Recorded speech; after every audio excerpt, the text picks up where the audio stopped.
just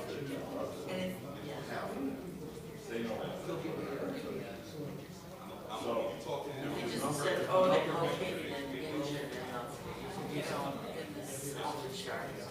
They'll fix the one that's in there. They'll find it out. Okay. So forget all that. Hello. Hello. It's not that are going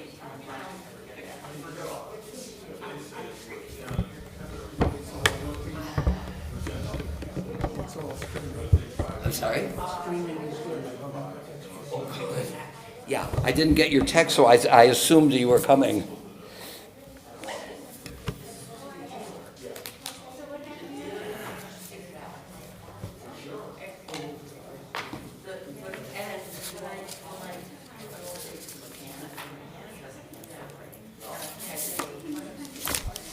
Gary, thanks for your response.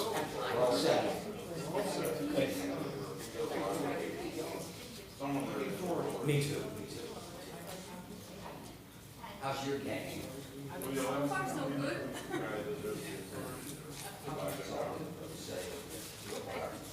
I didn't get too wet coming in here, so that's a good thing. I did not get too wet coming in here.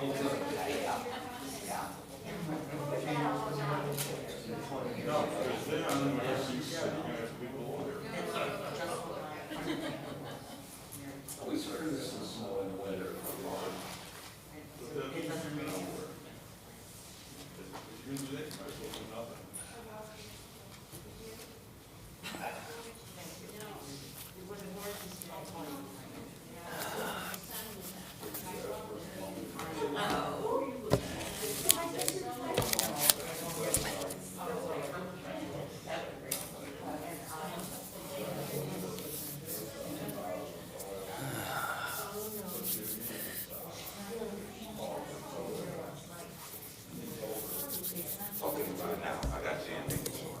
Okay, you want me to talk now? Talk how you regularly talk. Yeah, probably just like this.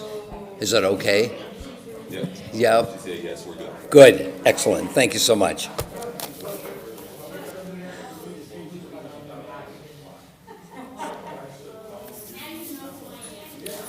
Good morning, everybody. Shabbat Shalom. So glad to see so many of you here, and welcome to those who are live streaming. Okay, so the next 2 weeks, no Torah study, the 25th and January 1st, I guess. And so we'll meet again on whatever it is, the 6th or the 7th, for our next session. Let's continue with the blessing. Baruch atah Adonai Eloheinu melech haolam, asher kidshanu b'mitzvotav v'tzivanu la'asok b'divrei Torah. We praise you, Lord our God, sovereign of the universe, who sanctifies us through God's commandments, and joining upon us the obligation to immerse ourselves in words of Torah. Amen. Okay, well, we are trying to work our way into biblical ethics, Kant's second question, what ought I to do? I find it a very sprawling and in some ways unmanageable topic. That's not going to deter us from trying to find our way, but it doesn't certainly have the clarity of organization that we might like. I mean, after all, we looked at what does it mean to be human, and we were able to focus on the first 11 chapters of Genesis, where a very rich view of what it means to be human is explored, and we contrasted it with Abraham and Abraham's covenant as a second model. And that struck me as fairly straightforward, at least in terms of trying to discover how to go about dealing with the question.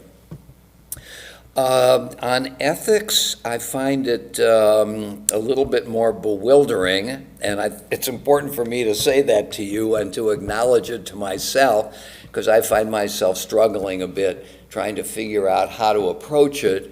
So what I'm doing is what I always do at this point. I'm reminded of the analogy of a BB gun, a scatter gun. You just throw a bunch of stuff against the wall and see what sticks. And that's what we're doing. I think with some benefit, though. It's a fascinating topic. So last week, we looked at several aspects of our topic, and we concluded with some look at the Ten Commandments. And I want to go back to them again to draw out more that is relevant to our topic. I think the Ten Commandments, aside from being very famous, illustrate a couple of very important points for our study. And one is that law, commandment, ethics occurs in the biblical literature late in the game, so to speak, after a broad narrative is already explored. So that ethics, law, imperatives occur in the context of a story, and in the context of the story of a particular community. I always have Alistair McIntyre on my mind. Jordan and I have talked about McIntyre. Doris, you probably know. Yeah, of course you know McIntyre.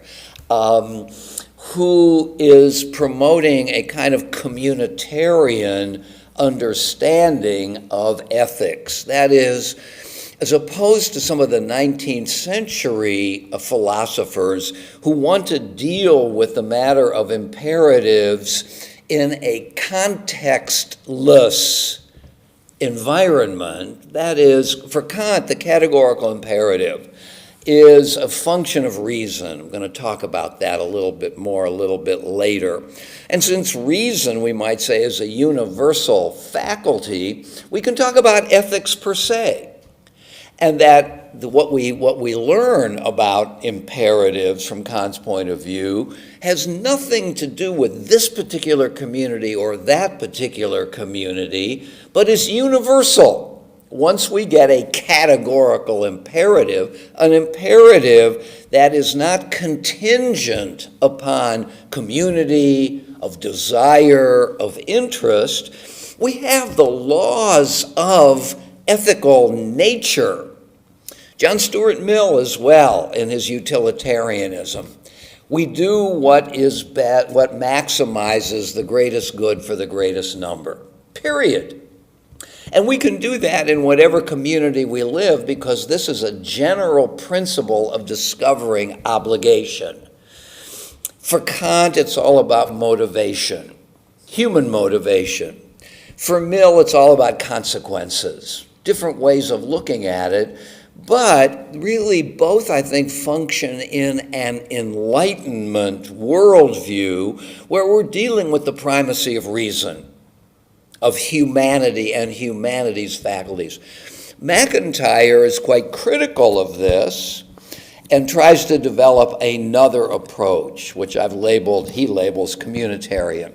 That is, morality, ethics, as well as other values, are developed in and through particular communities. And they have salience, power in those communities. But let's not say, I think McIntyre wants to say, that what is right in one community is right for all communities. Jewish people keep kosher of one kind or another, or they don't, let's suppose, but let's just say they do. And that is an imperative for those in the Jewish community for whom it is imperative. But that doesn't mean it applies to all people in all communities around the world. It's community specific. So McIntyre is making an attempt to discover what applies powerfully to communities and not necessarily universally. The Bible, I think, is somewhere between the two, I might say. Because what we have here with the Ten Commandments is a set of imperatives developed in and through a story, and therefore follows McIntyre's model. If this is your story, then those commandments become all the more incumbent upon you. If it's not your story, you don't. I think the difficulty with a pure communitarian outlook is that I think the Bible is struggling for universality, that these things apply to all people at all times. It's very hard to make that kind of thing stick. But I think the Bible, by starting with God and God creating the world, and therefore that very same God calling Abraham, leading the people into and then out of Egypt, this is the God of the universe. There's a dispute in the Middle Ages between which story is primary. Is it creation or is it revelation? Maimonides wants to say it's creation, and creation is universal. The world is created, and therefore values that flow from the primacy of the creation of the world would seem to have or want to have universal application, all times and all places. If revelation is primary, revelation comes to specific communities. Revelation in the Bible happened to a group of Israelites newly freed from Egypt. In that sense, if revelation is primary, then the values can be seen as more specific to particular communities. Maimonides features creation as primary. Judah Halevi, Mordechai Kaplan, for example, in our time, feature the primacy of, for Judah Halevi, revelation. Mordechai Kaplan is a different story in terms of revelation, but also does feature the story of the people. Judaism as a religious civilization is his definition of Judaism. And there's not just one civilization. There are many civilizations with their own stories, their own values, aspirations, rituals, and so on. So I think the Bible here, by beginning with creation, wants a kind of universality that may be difficult to justify or to follow through on. So the Ten Commandments serves, I think, as an entree into the issue of community specific. They emerge from the story of a particular community. One might even say they're the climax of that story, the revelation on Sinai. But just as story leads to commandment, so too does commandment lead to more story. In other words, the continuation of the story from the Sinai revelation, oftentimes actions are judged in terms of the commandments that have been given on Mount Sinai. So that at this, if you'll agree or at least follow my logic here, that in a way we have a kind of triangle. That's the picture I see. A triangle like this, two bases. In other words, this is the base, and you have 2 points here. The points are story. Story before, story after. At the apex is Mount Sinai. Story leads to Sinai.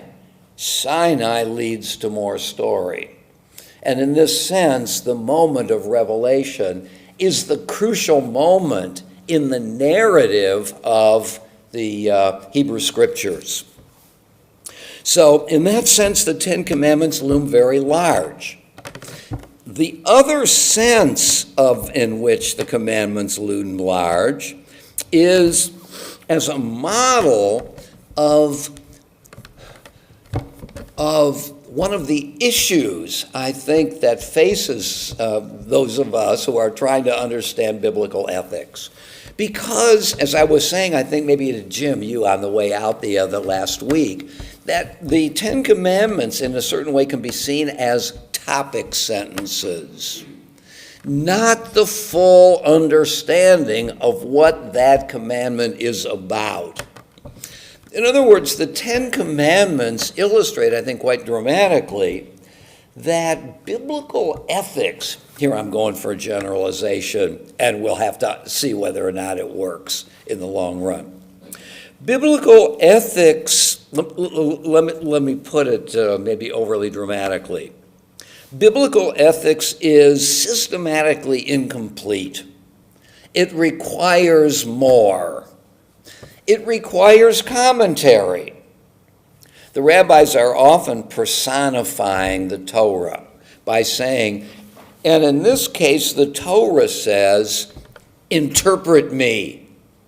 The Torah itself is represented as a kind of person, and the Torah itself is begging for interpretation. And this is, I think, one of the problems in trying to get to the bottom of biblical ethics, that biblical ethics wants development in the future. And this is just what happens. And I want to try to illustrate that with one of the commandments. So let's go back here and to Exodus chapter 20 and try to see both of these things, that it comes in a context and that it is itself incomplete and wants further elaboration outside of its own boundaries. And then I think thirdly, we can understand something of the shape of biblical ethics by understanding the shape of the Ten Commandments.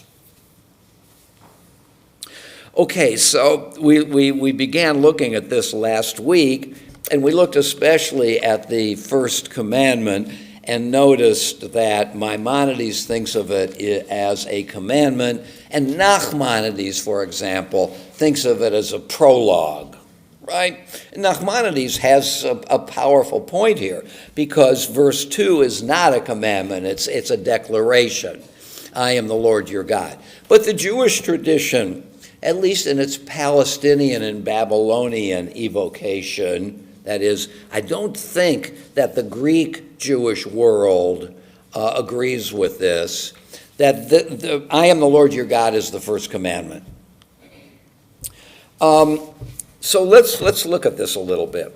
God spoke all, and by the way, there are really 13 different commandments in the Ten Commandments. There's more than 10. But 10 is the canonical number, and we can understand why. I mean, 10 becomes an important number, 9 digits, and then we're at 1 and 0, and 10 fingers and 10 toes, and so on. 10 becomes an important number. And so that becomes a kind of assumption that there are 10, counted differently by different traditions. I am the Lord your God who brought you out of the land of Egypt, the house of bondage. You shall have no other gods beside me. Okay? So, let's suppose both, Maimonides and Nachmanides. Kind of an introduction. It's the introduction of the one who now feels that he, she, has the authority to command. Why? I did something for you. I brought you out of the land of Egypt. You are beholden to me. I am the God of history. Okay? I work fundamentally in and through the historical process.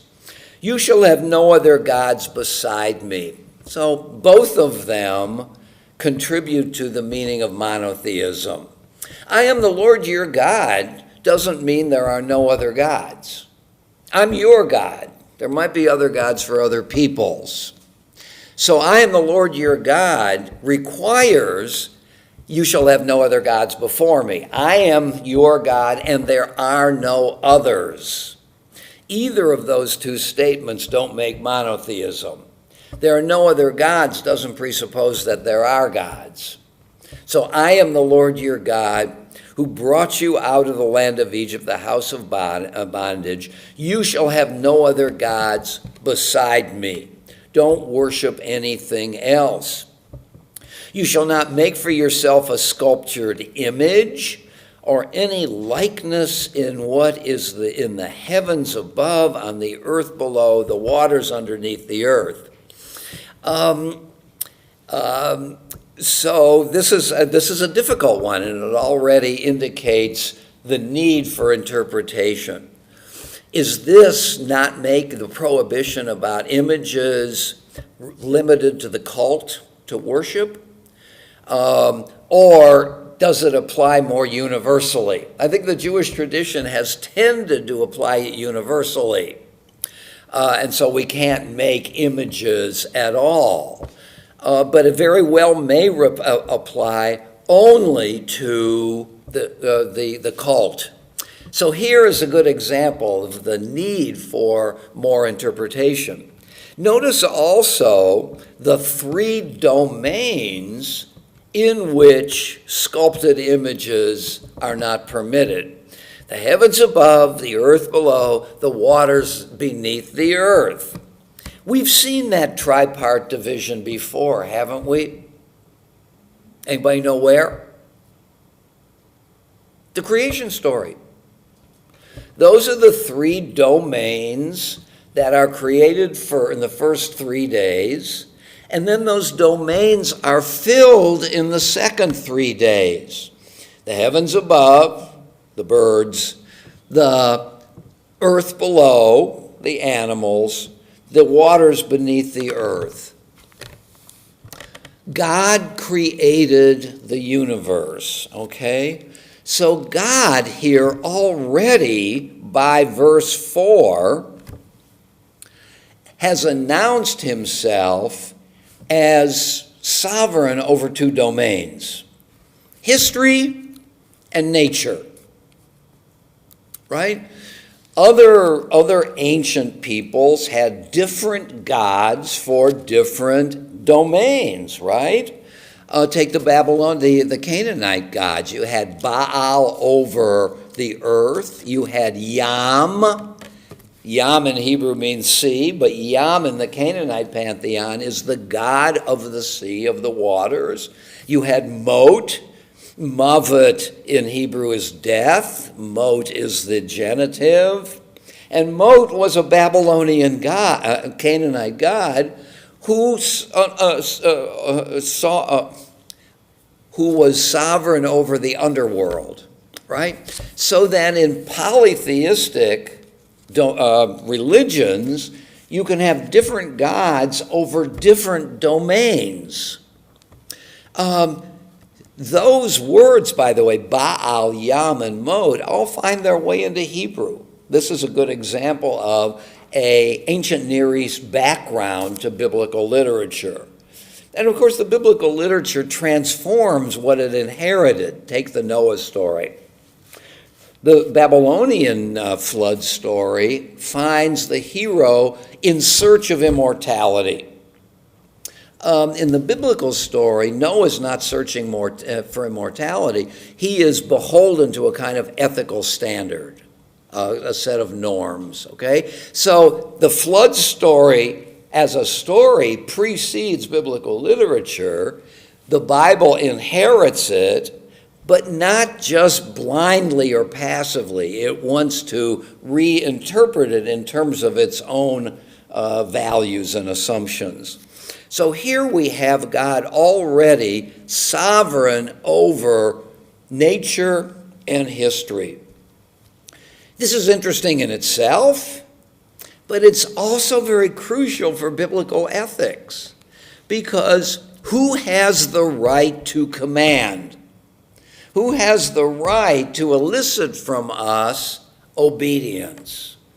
Only the one who is sovereign over both, I think the Bible is implicitly arguing.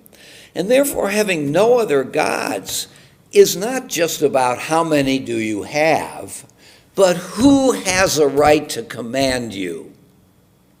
Only this God, for the reasons very succinctly expressed already in the Ten Commandments. There is a worldview that is apparent in the Ten Commandments. It's not just about telling us what to do, but it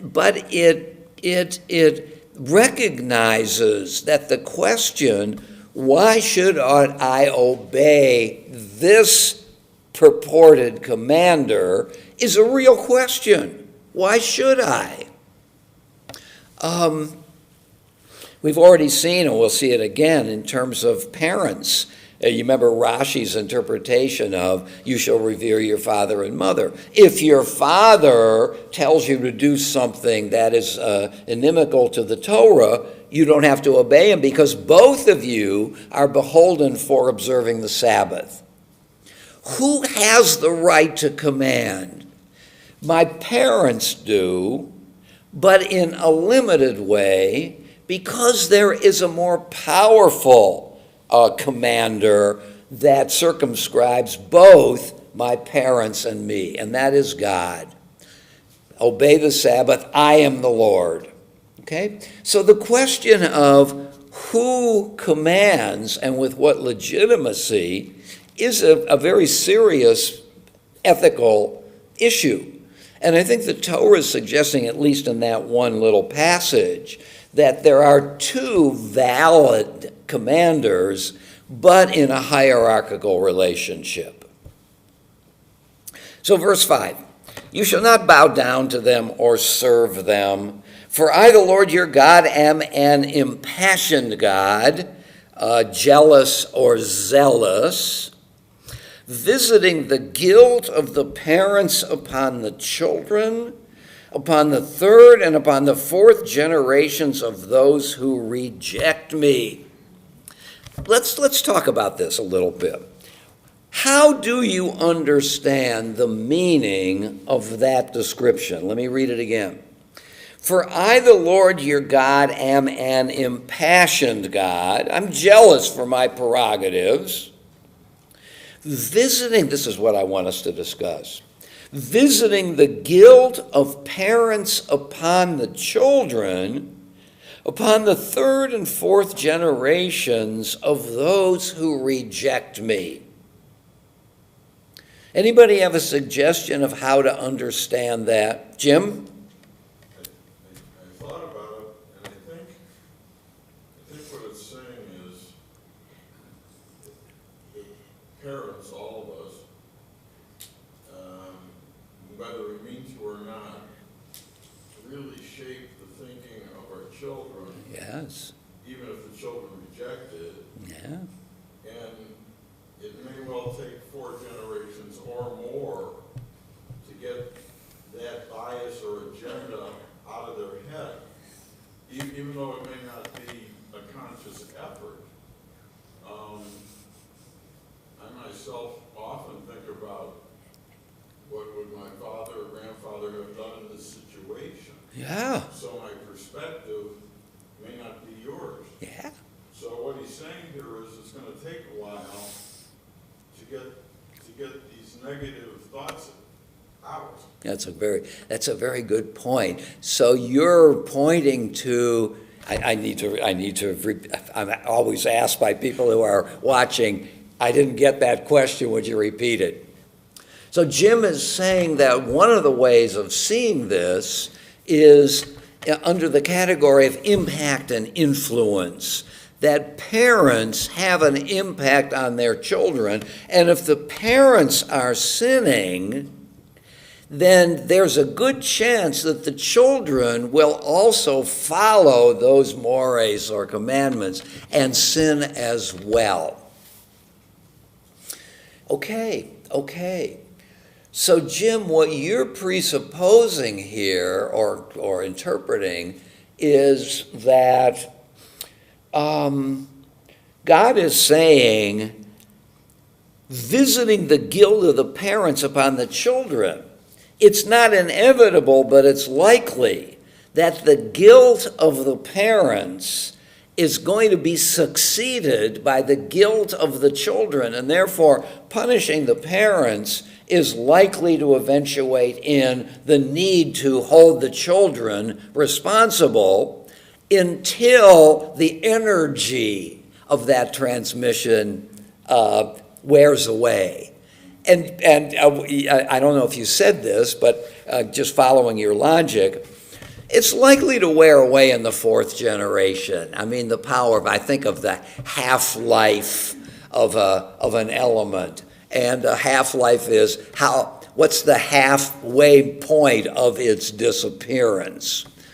Okay, so Jim's suggestion is the passage is saying if the parents sin and need to be punished, it's likely that the children for the subsequent generations are going to be sinning and need to be punished.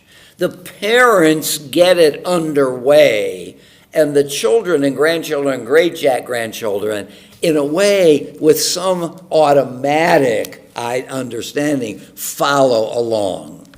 Okay? How else may we understand this? Notice the phrase here at the end of right before it's the start of verse 6, upon the third and fourth generations. That's all Jim's interpretation needs to make his point. But the sentence goes on. Of those who reject me.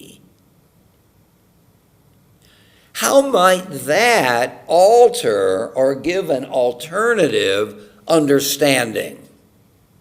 Malcolm? Well, I think, I think a corollary of what Jim said is it's not the imposition of God on those subsequent generations, but it is their continuing or following along the misguided ways of the prior generation. I like that. In other words, it naturalizes the process. This is going to flow one generation from another. And therefore, is the punishment implicit, or is God saying here that God will have to watch over subsequent generations who more or less automatically or naturally continue, and I'm going to have to punish those who, okay? The whole point of this discussion is not only inherently interesting, how to understand a particular sentence, but the impossibility of getting to the very bottom of it because of its succinctness.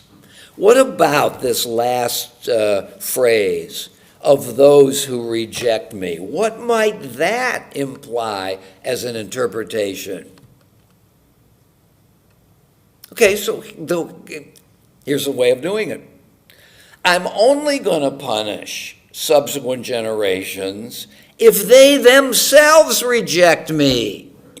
It's not going to flow more or less naturally and inevitably, as Jim's interpretation suggests, but that it can be stopped if the subsequent generations wake up to what is happening and don't reject me. So here in Jim's, it all depends on what the parents do. In this alternative interpretation, the parents can't make the future in a certain way, or don't. That it can be stopped. So, good example, I think, of how the Ten Commandments, I mean, I've said this before to you, that people often say to me, I don't come to services very much, but I do follow the Ten Commandments. And I'm always saying to myself, I mean, how? How do they do that? And is it their own interpretation, or do they think that the Ten Commandments tells us exactly how to behave in particular instances?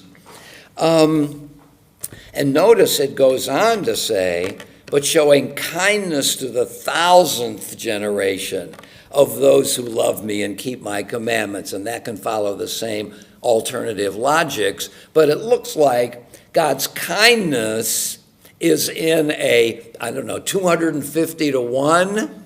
No, is that right? No, 4, something like that. 4 generations for 1,000 generations, maybe 250 to 1. Those who keep my commandments.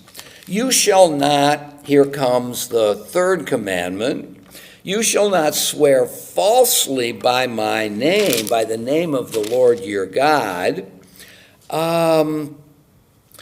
And in Hebrew, this could mean one of two things. Falsely as in perjury. The assumption is probably that this applies to courtrooms, but it doesn't need to, certainly not in the second interpretations. It can be understood as falsely named in perjury. Do not perjure yourself in the law court. Very, very crucial, because to get to the bottom of the matter, you have to count on people telling the truth, and there need to be sanctions for those who do not. It can also mean frivolously. Do not take God's name frivolously. The first interpretation applies to specific situations, we might say, in the courtroom. But frivolously applies everywhere. I can toss God's name out any time by invoking God's name, by swearing in God's name. And what's the power of understanding it as frivolously? Why might that be important? Don't do that. Any sense about it? I mean, let's take that as a commandment. Don't take God's name in frivolous ways. What does that mean? Can I take other things in frivolous ways? Why not? Why not? I can use anything I want to in a conversation. And that's not to say I can swear, let's say I can be profane, but I can use any word that I want to. That's not like Beethoven.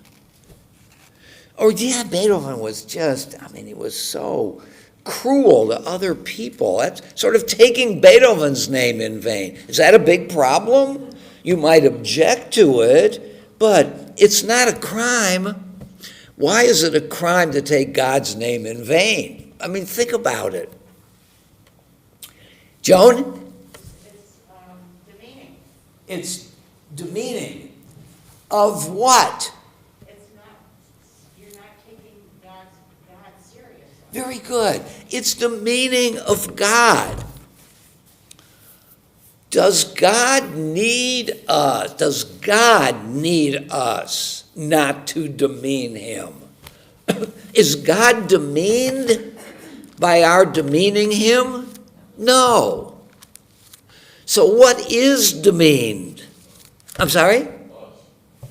Us. Why are we demeaned? Because we put ourselves on the wrong level.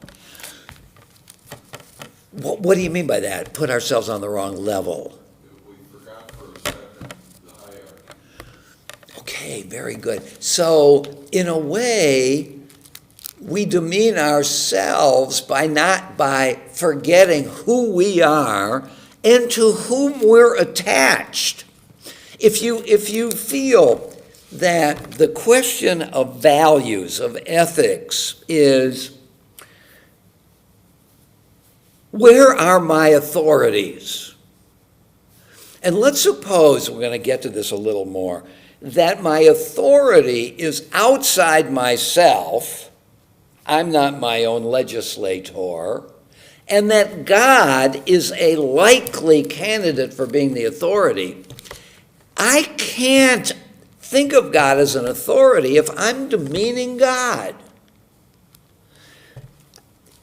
If I am better for acknowledging an authority outside myself, in this case God, because the commandments, the ways that God wants me to live are important and good and valuable, if I demean the authority that brings those values, I'm likely to be on the road to trivializing those values and therefore trivializing my own life. Who's in charge of God's right to command? Who's in charge of that? Gary? Sorry about this. God is absolute. Yes. And in the absolute. There is no comparison. God is goodness, God is grace, God is purity, all these adjectives you can use. So anything that you say that demeans his absoluteness and his imperatives demeans not only him, of course, but it demeans the rest of us. Right. And it lessens our devotion to God. Right. It seems to me that, going back to the first verse here, I am the Lord your God who brought you out of the land of Egypt. If you accept that, and if you accept the subsequent verses here, you accept the Lord as, number one, he exists, and number two, you accept his absolute. Yeah. Notice, Gary, that you are using the language of human beings. If you accept, if I accept, let's suppose I don't accept. Two things could happen. Three things could happen. Nothing. You all will call my attention to my error on behalf of my well-being as well as the community's well-being. Or the third thing that might happen is that God will open the clouds and say, don't demean my name. Of those three things, which is the least likely to happen? God coming out of the clouds. God is not going to defend God's self. We are the ones who keep God's dignity intact. And therefore, by abusing the name of God, by thinking of God's name as just another word to be bandied about, diminishes the power of God to command us. Because God's not going to come to God's own defense. I guess God could, but has God ever done that? I'm getting into a little bit of a hole here. But there's a passage in the Talmud that says, if you take my name seriously, then I am God. If you don't, then, and the rabbis use this important word, kiviyachol, as if it could be said, if you don't respect my name, then I am, as it were, not God. Now that is a very radical statement, which in literal terms is false. We can't make God exist or not exist. But what this passage, I think, is suggesting is, I am not the source of value and obligation if you trivialize my name. It's a powerful idea. We are the conservators of this entire system that depends on, rises or falls, on the authority of the authorizer. Isn't that true? And that's why don't take my name frivolously is a very powerful interpretation. Which of the two interpretations is what this biblical statement wants? Which of it? Which is it? Both. I mean, how are we going to decide this? So the answer is, subsequent interpreters are going to promote one or the other or both of these interpretations. And what becomes incumbent upon the community subsequent to this literature depends on the interpreters and their power to analyze and persuade. I mean, I think this is an important moment in trying to understand the nature of biblical ethics, that it's inherently incomplete. Maybe not when you get to the book of Proverbs, little maxims for how to go about my day. But certainly in the larger questions, you shall love the stranger. And we know what that means in general. But once I try to operationalize it, in what particular way, the Torah does not tell me. It does say you shall love the strangers because I, God, love the stranger. That gives a firmer foundation to this imperative and makes it all the more incumbent upon me to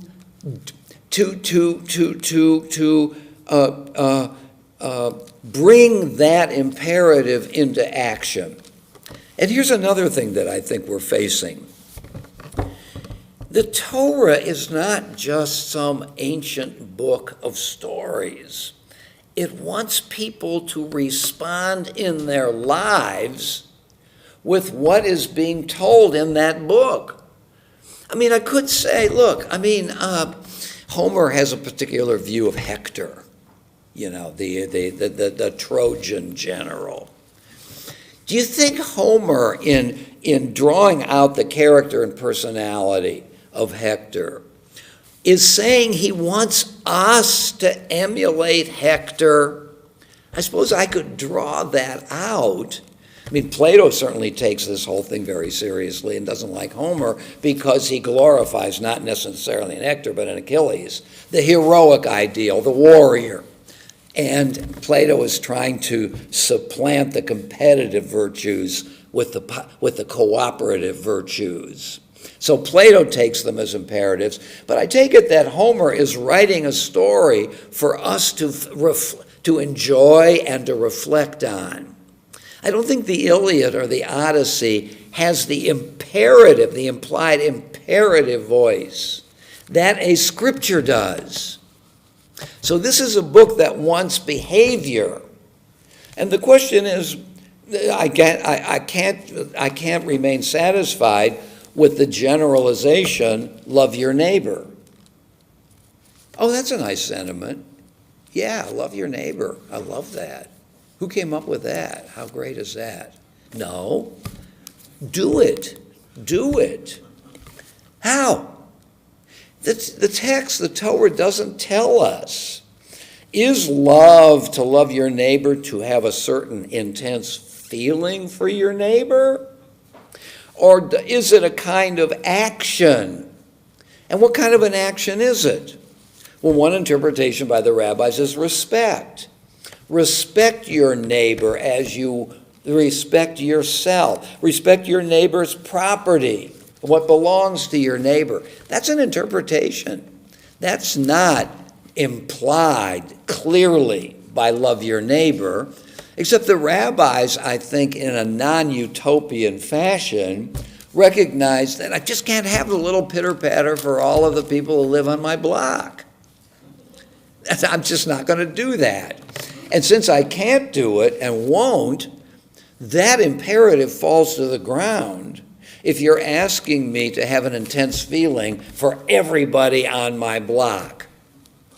What I can do is try to respect my neighbor's property and my neighbor's being to the degree that I can.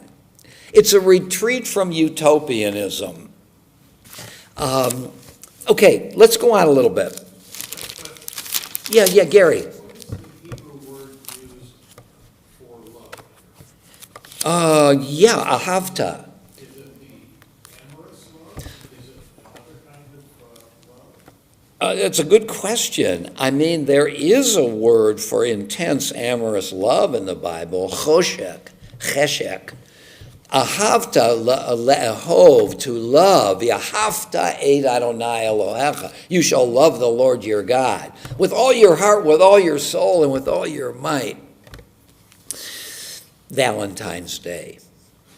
Dear God, I love you so much. You are the only one to me. You touch my heart. No. That is not what's implied there, is it? Here, love is a mode of being in the world. With all your heart, with all your soul, with all your might. In Paul Tillich's terms, this may be my ultimate concern, when you lie down and when you rise up, all the time. Really? Can't I do something else? When I'm playing tennis, I love God. I just missed that shot, but I love God. No. So it requires an interpretation. But here it's not, I believe, in the... How do I know this? Because of the context in which it is delivered, right? With all your heart, you shall teach them to your children. What does that have to do with the pitter-patter? Nothing. It has to do with loyalty, with devotion, with making this an ultimate issue for me. Okay, good. So that's another good example of an imperative that doesn't make clear precisely what it wants. Now, in the context of Deuteronomy chapter 6, it does make it pretty clear. Although, you shall teach them, and you shall teach them is not the way it's written. It's you shall teach them diligently, v'shinantam, which is an intensive form of the verb to teach. Okay, I really mean it. I'm really diligent here. Is that what it means? The kind of attitude? Or does it have to do with what's at stake in the whole operation of transmission? How do I do that? How do I try to make it certain that the next generation is going to feel as strongly about these imperatives and this worldview as I do? Let's sit down and read a little Bible. No, that's not going to do it. Got to teach them more intensely than that. Let's go on. Verse 8. Remember the Sabbath day to keep it holy. And once again, how? 6 days you shall labor and do all your work. The seventh is the Sabbath to the Lord your God. Don't do any work, you, your son, your male, your female. For in 6 days, verse 11, the Lord made the heaven, the earth, and the sea, and all that is in them. This is a reiteration of God's sovereignty over nature, which is another pillar in the attaining of God as authentic commander. And he rested on the seventh day. Therefore the Lord blessed the seventh day and hallowed it. But if we go back to verse 10, you shall not do any work, your son, your daughter, your male, or your female. This is different from because in 6 days God created the world. That's nature. Let your servants as well rest relates to the historical event that preceded it. God freed you from bondage, therefore you should free those who are devoted to you or dependent on you to free them from bondage too, 1 day a week. So once again, the author is concerned with stabilizing, making certain that what God goes to command us to do in this book is authorized, is legitimate. Honor, verse 12, your father and your mother, that you may long endure on the land that the Lord your God is assigning you. That's similar in meaning to Jim's point earlier about what the parents do has consequences beyond what the parents do. And here it's rendered in terms of the community. And I think that it doesn't it. So let me ask it as a question. So there are two parts to verse 12. What you should do and the consequences that it's claiming flow from it. Could somebody say something about how the two work together? If I honor my parents, does that mean the future is secure? And it certainly can be understood in the sense that God is happy when I honor my parents, and God makes it certain that I have a good future. Is that what this means here? What does it mean?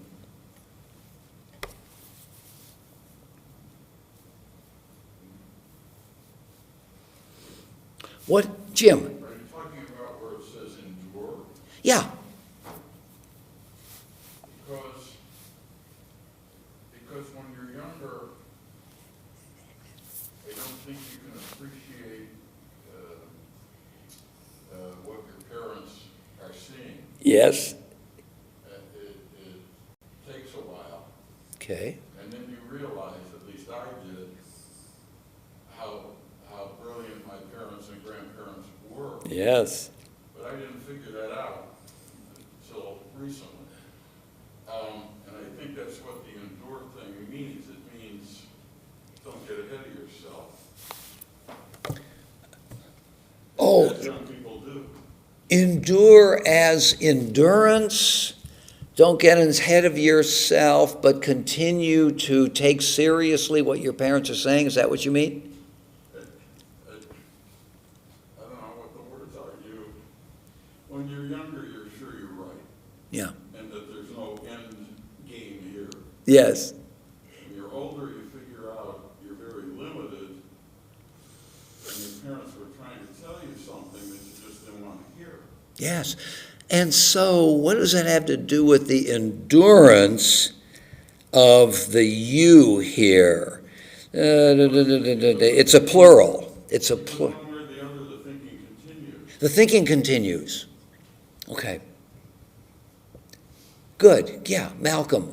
I understand the word endure to mean to survive. Yes. So this is not a guarantee, but it's some advice to you. If you have visions toward the future, Yeah. there are those who came before you Yes. who have some guidance to give you. Good.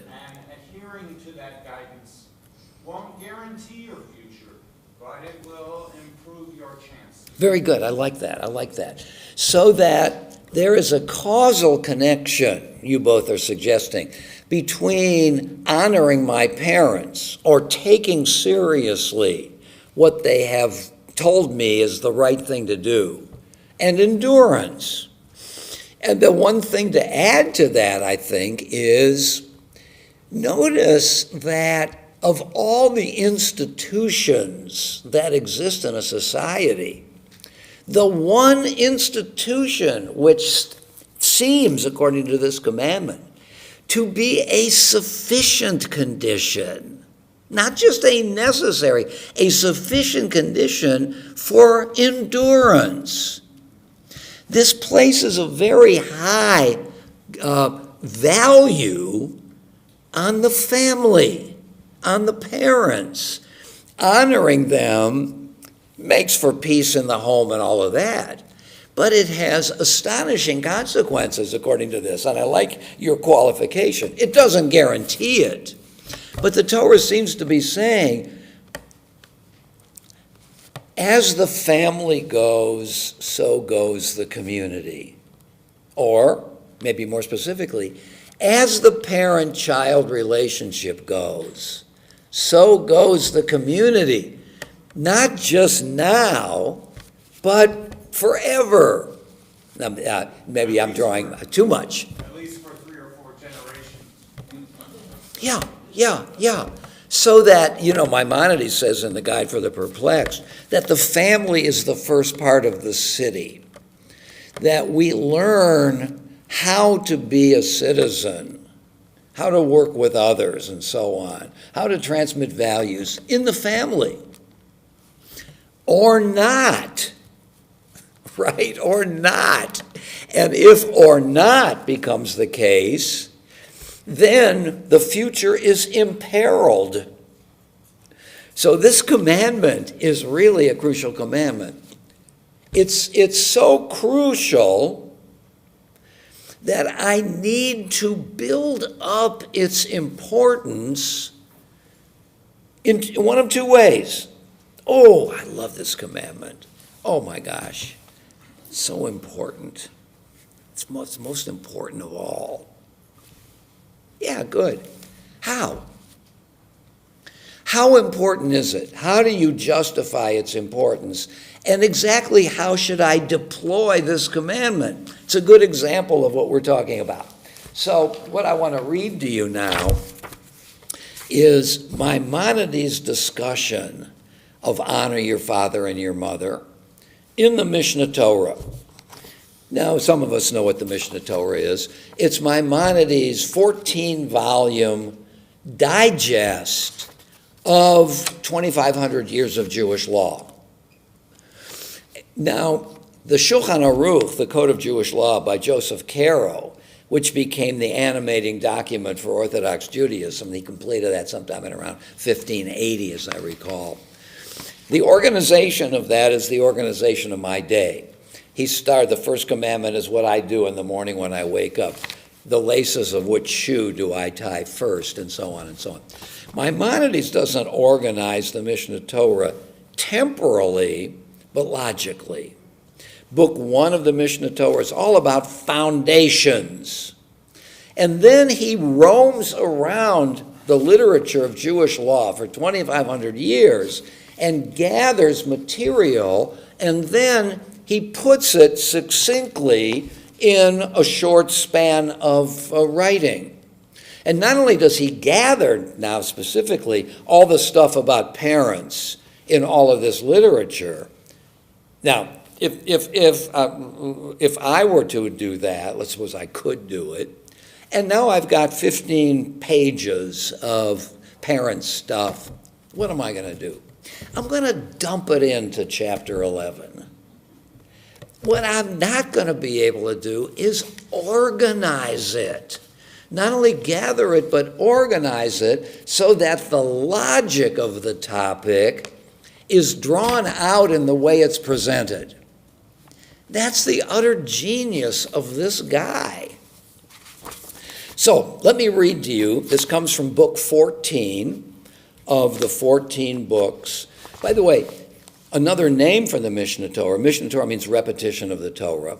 It's another name for Deuteronomy. It also is known as the Yad Chazakah, the 14 of the strong hand. The word Yad, if you do gematria on it, what's the numerical value of each letter? Yad is Yud Daled. Yud has the numerical value of 10. Dalet has the numerical value of 4. 14 books. The Yad. Okay, here we go. The honoring of father and mother is a weighty, positive command. And we know why. So too is reverence for them. We've talked about this. The honor and revere.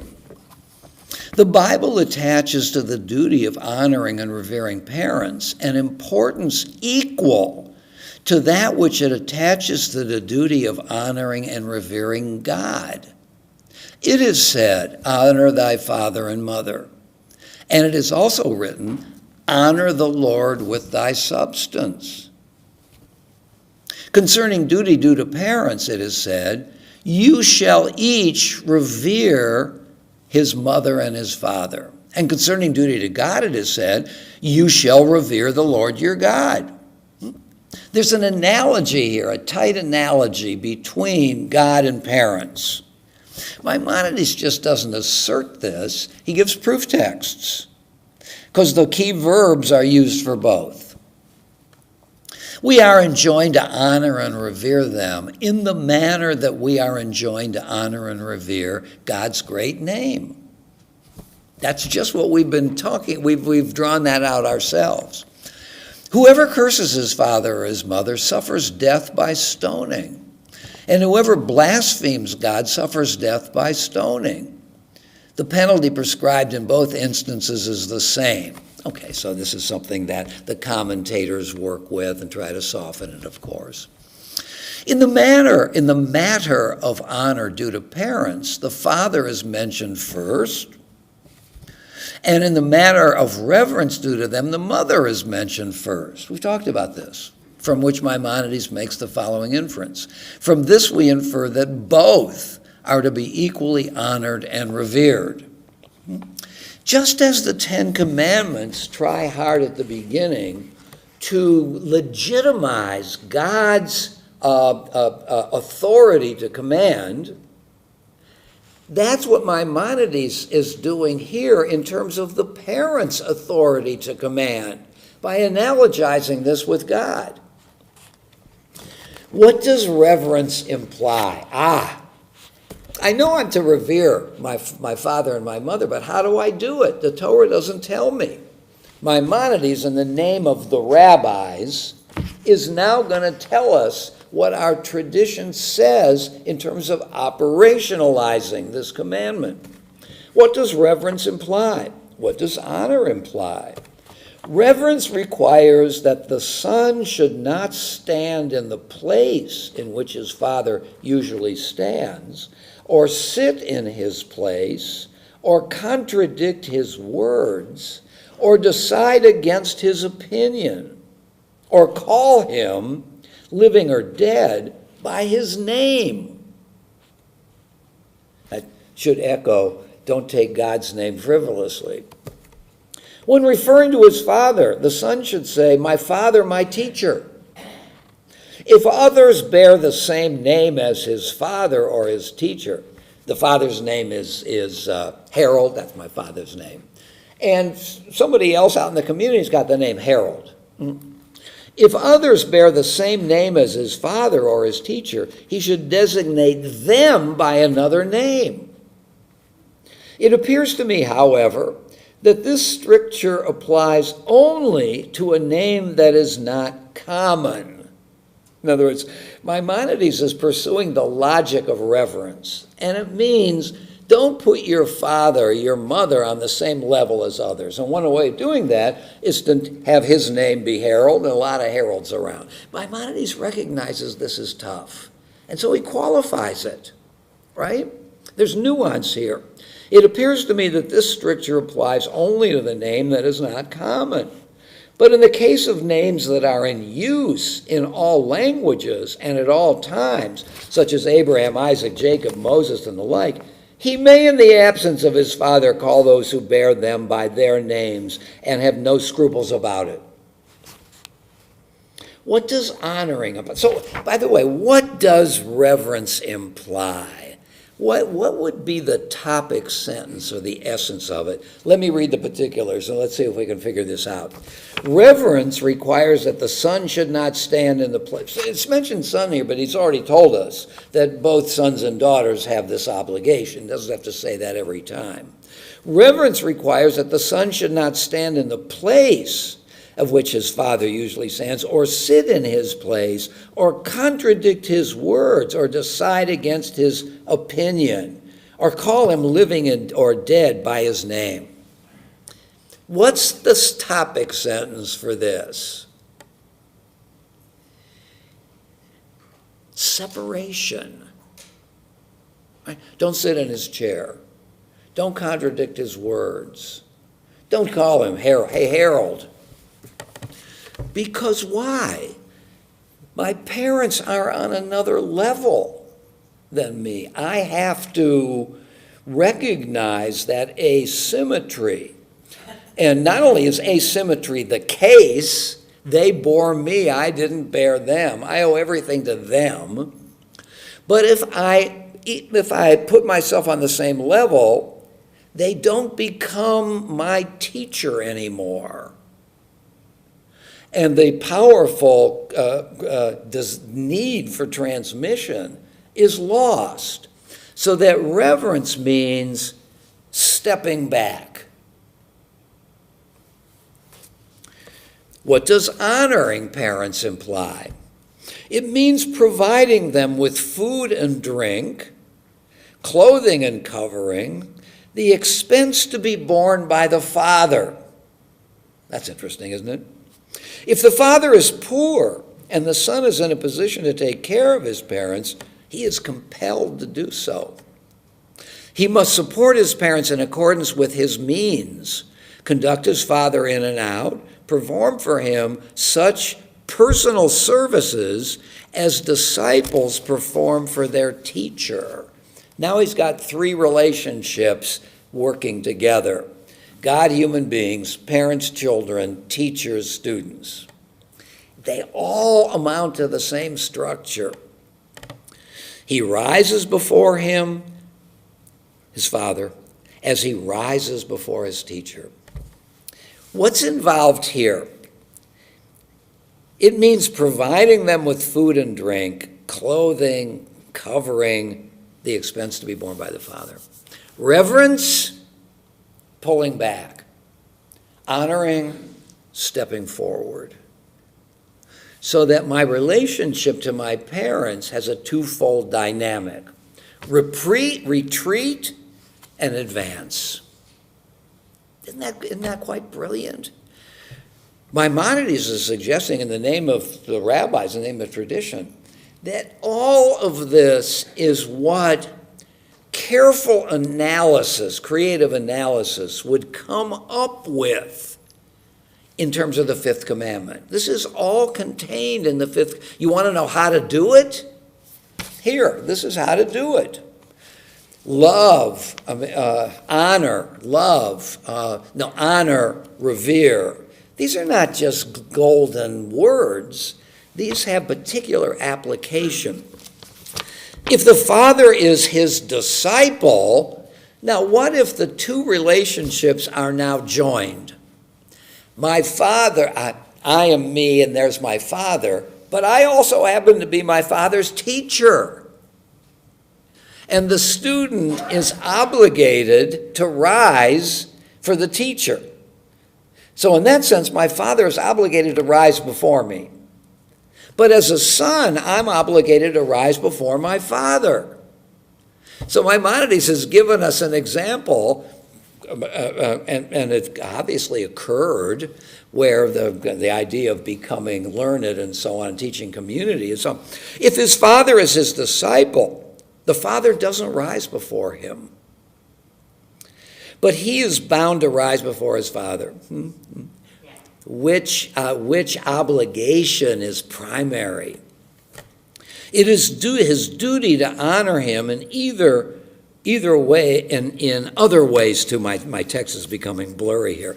It's his duty to honor him in other ways too, as when he's attempting to business or personal matters.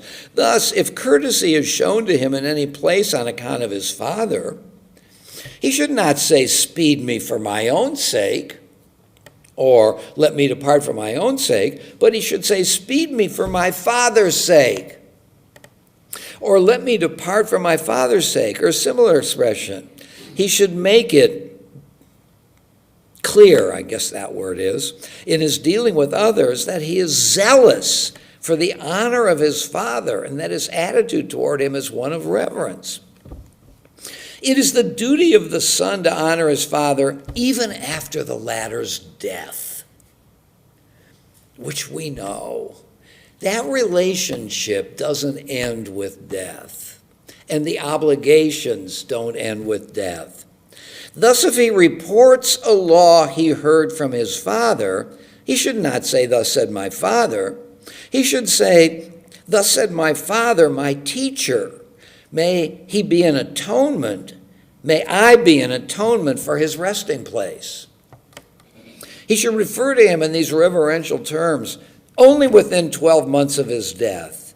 But after 12 months, he should say, "May his memory be for a blessing, for a life in the world to come." Let's not make the burden too onerous. We're getting the point across here. We have to be practical and realistic. Both man and woman are enjoined to revere and honor parents. A man, however, is in a position to supply them with their needs, while a woman is not, inasmuch as she is dependent on others. Therefore, if she has been divorced or widowed, she and her son share the duty equally. If she becomes independent, then they share it. So this is taking advantage of the sociology of the day. Now, here comes the next question, and it's an interesting question. To what lengths should the duty of honoring parents go? How absolute is it? Here it is. Even were they to take a purse of his full of gold and cast it in his presence into the sea, he must not shame them, manifest grief in their presence, or display any anger, but accept the divine decree without demur? The answer is infinitely. Even if they insult him and throw his stuff in the ocean. To what length should the duty of revering them go? Even if he, I'm having trouble reading a few of these words now. Even if he is attired in costly garments, presiding over the congregation, and his parents come and tear his garments, strike him on the head, spit in his face. They come up on the bima. I'm reading from the Torah, and my mother, God forbid, she comes up while I'm leading the congregation, and she does these things. She tears my robe. She strikes me. She spits in my face. He must not shame them. It behooves him to remain silent, to fear and revere the King of Kings, who has thus decreed. For if a mortal king were to issue against him a decree, even more exasperating in character, he would be powerless to rebel against it, all the more so if the author of the decree is he who spoke and the world came into being according to his will. Now, here is Maimonides' genius. Although children are commanded to go the above-mentioned lengths, the father is forbidden to impose too heavy a yoke upon him, to be too exacting with them in matters pertaining to his honor, lest he cause them to stumble. The momentum of the first 7 paragraphs is more and more and more and more and more. To ridiculous lengths. I have to go to ridiculous lengths in order to be sure that the reader understands. And this is an absolute duty. Having said that, without having mentioned at all the parents except the objects of reverence and honor, now we're going to turn to the parents, because this is a reciprocal relationship. The parent can't be too exacting, because he'll cause the person to stumble. Remember, in the Torah, don't cause the blind to stumble, right? He should forgive them, the father should forgive them, and shut his eyes. For a father has the right to forego the honor due to him. If a man beats his grown-up son, he is placed under the ban, because he transgresses the negative commandment, nor put a stumbling block before the blind. Leviticus chapter 19, verse 14. All of a sudden, another interest comes into play. Torah, God.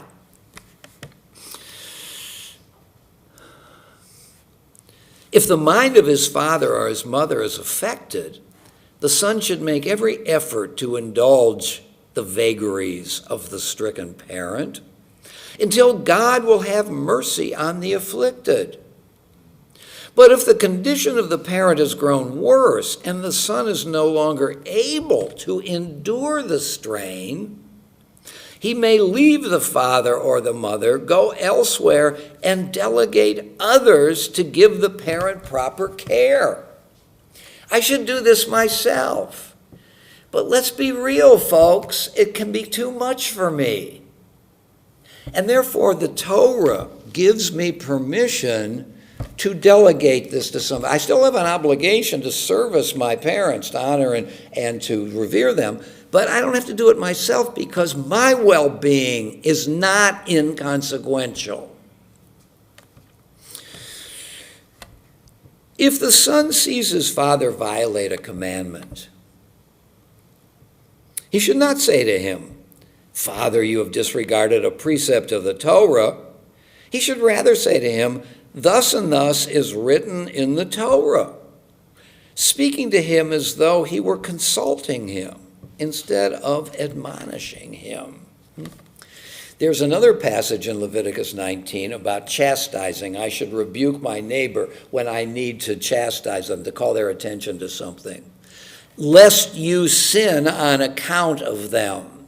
And that can be understood in two ways. If you don't criticize your neighbor, call his or her attention to what they've done wrong, and they continue the sin, I become complicit and also culpable for not chastising them. But another interpretation given by the sages is, if I chastise them the wrong way, then I am engaged in a sin because I didn't respect their dignity. He should rather say to him, thus and thus is written in the Torah, speaking to him as though he were consulting him instead of admonishing him. Notice all that has been introduced here in an absolute obligation incumbent upon the children. If his father orders him to transgress a positive or a negative commandment set forth in the Torah, or even a command which is of rabbinic origin, the son must disregard the order, for it is said, you shall fear every man his mother and his father, and you shall keep my Sabbath. I am the Lord. That is, you both are bound to honor me. Notice how Maimonides does this. Intense obligations on the part of the son. And then all the kinds of qualifications that make it more real without annulling what has been said at the beginning. The children never don't have ultimate commandments here. But other things are at stake. In the event the father says to his son, give me a drink of water, while the son has a commandment to perform, if the commandment can be performed by others, let him delegate it to others and attend to the duty of honoring his father. For one commandment is not to be neglected in order to fulfill another. Priorities. But if there are no others to perform the commandment, he must perform it himself and disregard the honor due to his father, because both he and his father are in duty bound to fulfill the commandment. And here's a little kicker at the end. The duty of studying the Torah is greater than that of honoring parents. I've absolutized it, and now I'm contextualizing it in the obligations we both have. Who are my parents? Are they little dictators in the confines of my home? Paragraphs 1 through 7 might suggest, yes, they're dictators. No. Parents are, the power of the parent can't be abused because the parents are not centers of power. They're teachers. And therefore, Torah, commandments, are incumbent upon the parents to teach their children. So this, I think, is a very good example of the issue of biblical ethics. Reading Commandment 5 all by itself doesn't begin to encompass, if you're taking these as commandments to be enacted in your life, the commandments don't begin to tell me how to do it. And therefore, in this sense, biblical ethics are systemically incomplete and require, the rabbis say that the oral Torah, that is, the history of interpretation, was also given on Mount Sinai. Now, that's a myth, that's a myth. But the myth is powerful, isn't it? Because it elevates interpretation from merely subjectivity to something crucial. How do I really take the Torah seriously?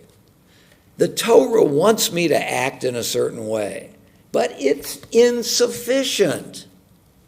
So I have to take another order of revelation, the oral Torah, and I have to take that seriously in order to be able to do what I primarily have to do, and that is follow the dictates of the Torah.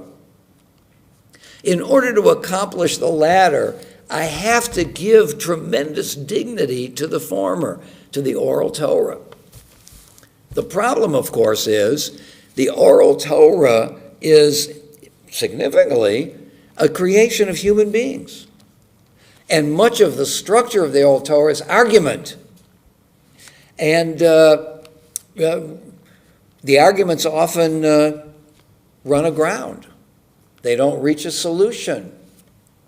And that's why codes come into play, because the codes take the chaos, I might say, of the arguments of the rabbis, and they try to fulfill the idea that the Torah wants us to do these things and not just talk about them.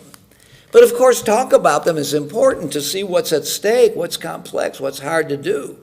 And so the oral Torah itself is sort of a riot of interpretations that are brought down to the ground by codes, which then is opened up again as time passes and more challenges and opportunities come to pass. And thus we have the dynamic. It's kind of like the what is it, the systole and the diastole? Is that what they're, the blood going out, the blood coming back. The Torah is expansive, the oral law is expansive, the codes try to bring some order to it. But life goes on, and more discussion is necessary. And somebody has to be authorized to try to render a decision. And that's the nature of this enterprise, all in an attempt to bring to life what God wants us to do. Now, what God wants us to do, I think, can also be understood without invoking God. I mean, not everybody believes in God. But the question here is, what's the source of my obligations? And there are two main alternatives. Myself or not myself. Myself leads to subjectivity, which leads to relativism, which leads to nihilism. Therefore, I have to be in search of a source of authorizing outside myself. I just want to suggest that God fills that slot of outside myself, but there are other possibilities. What's key here, it seems to me, is to rely only on myself, which is what Immanuel Kant does. I want to talk when we gather again about Kant's categorical imperative, or to find the source outside myself. That is hard in our day, isn't it? When individualism and the integrity of what I feel and need is given almost supreme value. How do I allow myself to be other-directed? On the assumption that being self-directed is not going to accomplish what I need or what my community needs. And that's a big challenge, isn't it? So I think this whole notion of God commanding, one can accept it literally. I mean, that's a good and powerful and traditional way of understanding other-directedness. But in an era when that's hard for many, if not most people, to do, I think it's important to broaden the issue to, am I my own legislator? This is my opinion, this is what I'm going to do. No, you're wrong. How can you say I'm wrong? This is my opinion. I mean, that is represented so often as the end of the argument. That's my opinion. You have your opinion, I have mine. Gesundheit, hey, let's both live. That a community does not make. And if you think of parents as representing at the beginning community, then other-directedness, the Torah has suggested, starts in the home. And we learn how to take direction from authorized, authentic, legitimate others. And that's the conundrum, isn't it? That's where McIntyre is trying to find a middle ground. Yeah, Kant, we don't believe Kant anymore, that he can legislate for everybody all around the world at all times. But on the other one, we don't want to leave it just to the subjectivity of individuals. Can we find an authority outside of ourselves which doesn't run to universalization, but also gives us direction from beyond our little selves? And that's where McIntyre's notion of community, different traditions for different people, and it's in a way an argument for the power of tradition. So, so we'll gather again on the 6th or the 7th of January and continue exploring something about biblical ethics. Have a wonderful several weeks. Shabbat Shalom.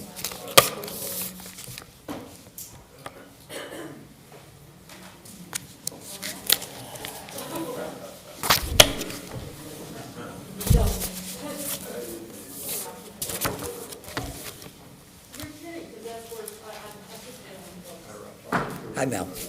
I'm not even sure how to formulate this question, but I'll try. Good.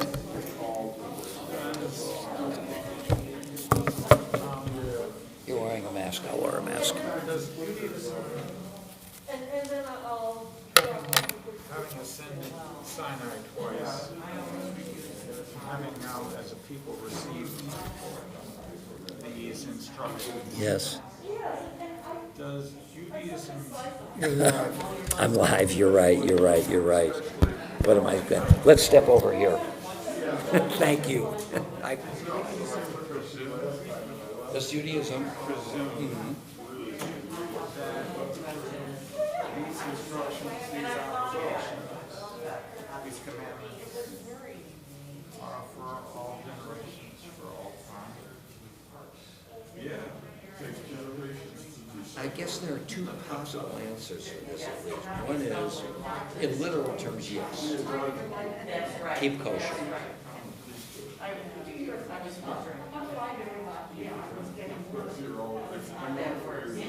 If what the Torah wants is an authentic way of life, and if its approach is more organic than systematic, that is organic like a picture, and a picture has different elements, and how do they relate to one another? That can be done in a variety of ways, whereas systematic means you start from premises and work on some.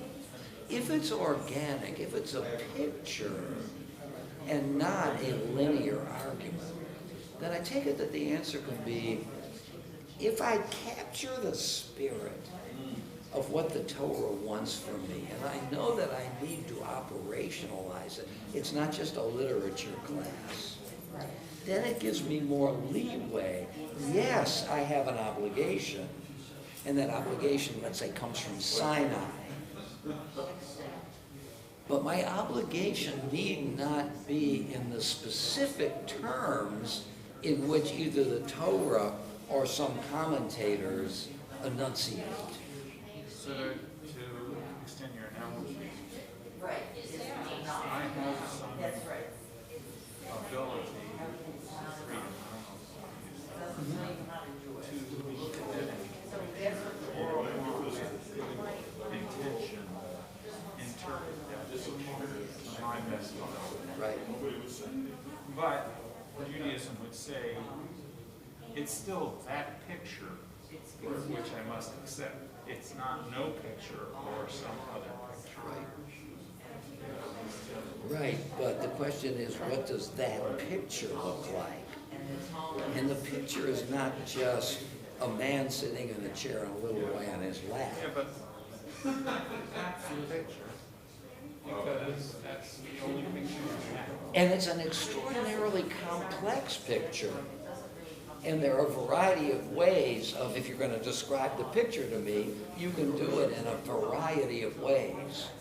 And so, doesn't that give me permission to understand, lift out of that picture the elements that work for me of all the different ways of organizing elements of that picture?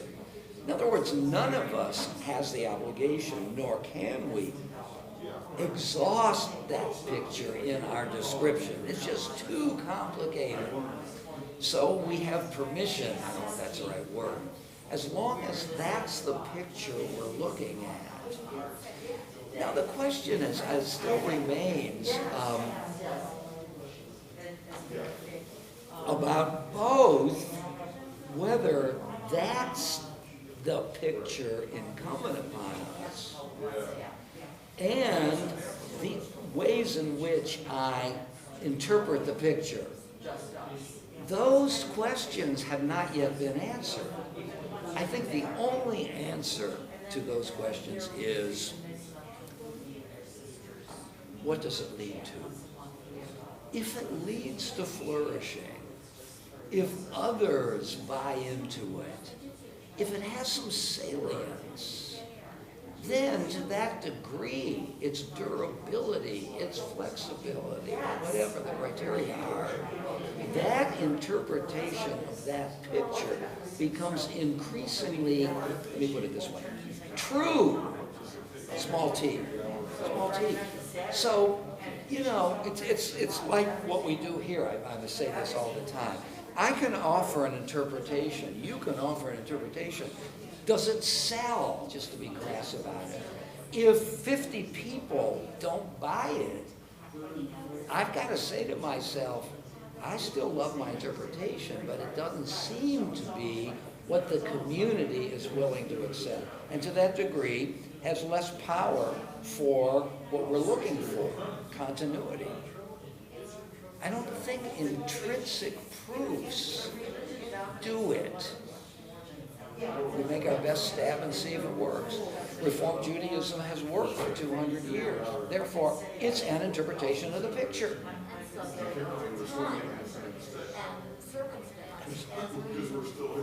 Question.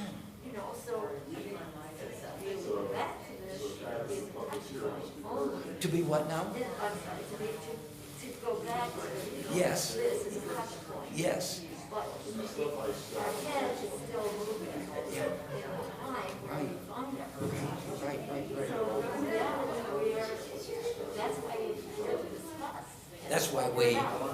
Here to discuss. Here to discuss. Okay, very good. So yes, I mean, think about what happened in Reform Judaism. It used to be no Hebrew in the service. You know, because we're Americans. We noticed over the years that what we had eliminated, I once had a congregant that said to me, here's Reform Judaism. It went to the Garden of Judaism and saw a lot of weeds. So it took out the weeds. Along the way, it also took out some flowers. We are putting the flowers back. We didn't know that we had taken out flowers until we missed them. As possibly a function of time. I mean, the role of the Holocaust in the state of Israel has something to do with our growing sense that what's central to us is community. But Reform Judaism was flexible enough to be able to make these changes and still remain itself. There might come a time, I mean, this is Thomas Kuhn's structure of scientific evolution. His whole view is that certain paradigms work. Let's say the phlogiston theory of combustion. It seems to work and gets a lot of support. Then anomalies arise. It doesn't account for this. It doesn't account for that. I notice something contrary to the paradigm. And it continues like this because we don't let go of our paradigms easily. But at some point, somebody has an insight about another paradigm which accommodates the anomalies, and that's a scientific revolution. So far, think of that model for us. So far, the paradigm of Reform Judaism can absorb its anomalies, like we need more Hebrew. At some point, though, whatever the times demand, we may have enough anomalies, things we can't integrate, that the whole Reform Judaism paradigm explodes and we have to do something else. That's possible, but so far we've been able to absorb. Yeah, and this is another discussion, I don't want to keep, but how do That's all you right. justify rest? Our what? Streams of Judaism. Yeah. Where we have whole communities that recognize, that consider all Torah and tell us.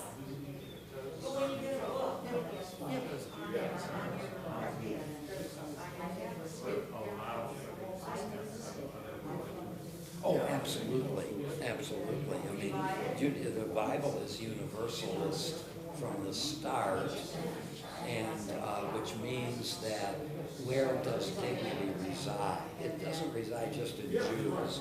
It resides in all people. But if as a monotheistic religion, it doesn't allow for another Right.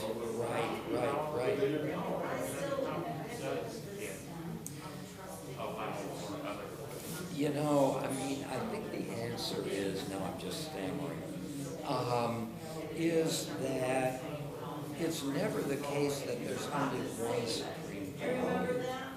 There are values in conflict. So here, there may be a conflict between the power and need for monotheism and the power and need for respecting the other.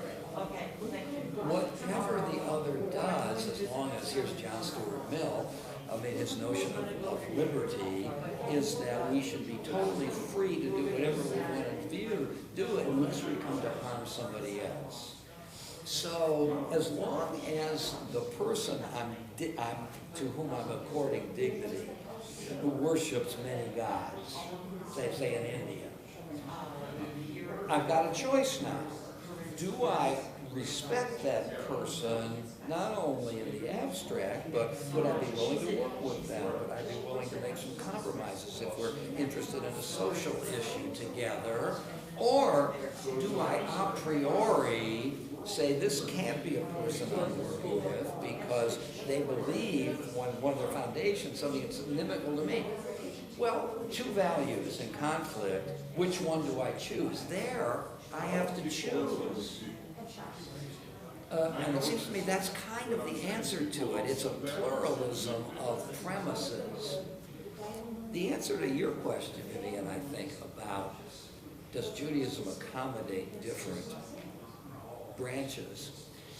Also, I think we're dealing with pluralism. So think about it. What's the central category for Orthodoxy? Halakha, law. What's the central category for conservative Judaism? I would say, maybe this is controversial, conservative Judaism until 1989 did not write a platform. A platform is the statement that the elite can tell the people what's right and wrong. By not writing a platform, they were forced to do it. They were essentially saying that we're a ground-up organization. Orthodoxy and Reform resisted Zionism for decades. Conservative movement embraced it immediately. So, Orthodox Judaism, law. Conservative Judaism, people.